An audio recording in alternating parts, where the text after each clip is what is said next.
পরবর্তী বাংলাদেশে আওয়ামী লীগ অপ্রাসঙ্গিক বলে মন্তব্য করেছেন বৈষম্য বিরোধী ছাত্র আন্দোলনের আহ্বায়ক হাসনাত আব্দুল্লাহ।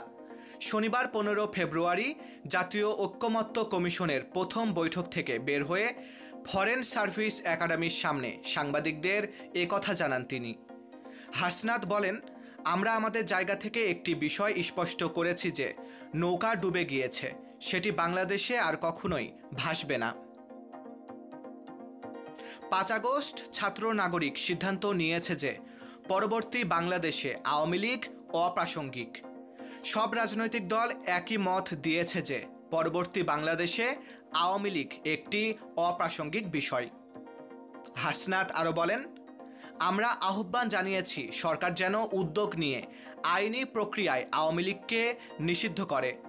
পরবর্তীতে কোনো প্রক্রিয়ায় যেন আওয়ামী লীগ আর রাজনৈতিক কার্যক্রম না চালাতে পারে সেই প্রস্তাবও দেয়া হয়েছে। আওয়ামী লীগকে নিষিদ্ধ করার প্রথম ধাপ হিসেবে আওয়ামী লীগের নিবন্ধন বাতিল করে দেওয়ার প্রস্তাব দিয়েছি। এ বিষয়ে সকল রাজনৈতিক দলকে ঐকমত্যের জায়গায় পেয়েছি।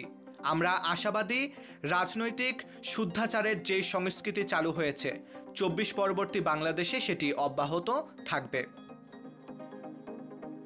মারুফ হাসান বিশাল, বাংলা 10।